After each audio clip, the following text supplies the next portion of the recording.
The CEO of a billion-dollar tech empire, Daniel Reed, had everything money could buy, except peace at home.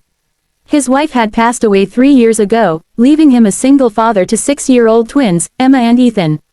The children, heartbroken and confused, had turned their grief into rebellion. No nanny lasted more than a week. Some quit in tears, others stormed out in anger, and a few never even made it through the first day.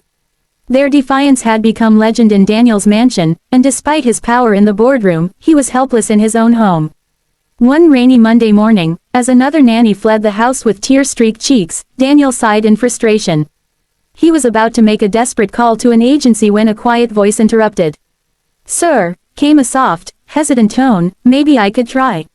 It was Harold, the janitor who had worked in Daniel's corporate building for over a decade. Everyone knew Harold as a kind, unassuming man who never drew attention to himself. At 62, with graying hair and a slow, steady walk, he hardly seemed like someone who could handle 2 wild children. Daniel almost laughed at the suggestion, but then he saw the sincerity in Harold's eyes. With nothing to lose, he agreed. The twins tested Harold immediately. They threw tantrums, ignored instructions, and set traps to scare him away. But unlike the others, Harold didn't yell or threaten. When they hurled insults, he didn't argue. When they broke rules, he didn't punish out of anger. Instead, he simply sat down beside them and said, "I know what it feels like to hurt so much you want the world to feel it too." His voice was calm, his eyes kind yet full of understanding. The twins froze. No adult had ever spoken to them like that, not since their mother died. Over the next few days, Harold didn't try to control the children. He listened. He asked about their mom, their favorite memories, their fears at night.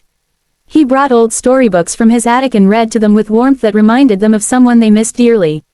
Slowly, Emma began to smile again. Ethan stopped lashing out and started drawing pictures of their family, this time with Harold included. Daniel, who had been too consumed by work and grief to notice, began to witness a change he hadn't thought possible. But the real turning point came one stormy evening when Ethan woke up screaming from a nightmare. Daniel rushed to the room, expecting chaos, but what he saw made his breath catch. Harold was sitting on the floor, cradling Ethan in his arms, whispering softly, "It's okay, son, I've been there too." Later that night, Daniel asked Harold what he meant. With a heavy sigh, Harold revealed his own past. He had lost his wife and young daughter decades ago in a car accident. He had spent years drowning in sorrow, wishing someone had been there to simply sit with him, to understand his pain. "I can't bring them back," Harold said quietly, "but maybe I can help your kids carry their pain a little lighter." The next morning, Daniel made a decision that surprised his entire household. He offered Harold a permanent place, not as a nanny or janitor, but as part of the family. "You've given my children something I couldn't buy," Daniel said, his voice breaking. "You've given them love when they thought they'd never feel it again." Harold, with tears in his eyes, accepted, not because of the paycheck, but because he had found purpose again. Months later, the mansion that had once been filled with shouting and slammed doors now echoed with laughter. Emma baked cookies with Harold every Friday. Ethan built toy rockets with him on the weekends. Daniel, inspired by Harold's example, began leaving work earlier, learning to be present with his children instead of drowning in meetings and deadlines. Together, they built not just a routine, but a home filled with healing and hope. The world outside might have seen Harold as just a quiet janitor, but to 2 broken-hearted twins, he was a hero who dared to do what no one else would, love them through their pain. In a world obsessed with status and titles, Harold proved that the greatest impact comes not from power or wealth, but from kindness, patience, and a willingness to truly see someone's hurt.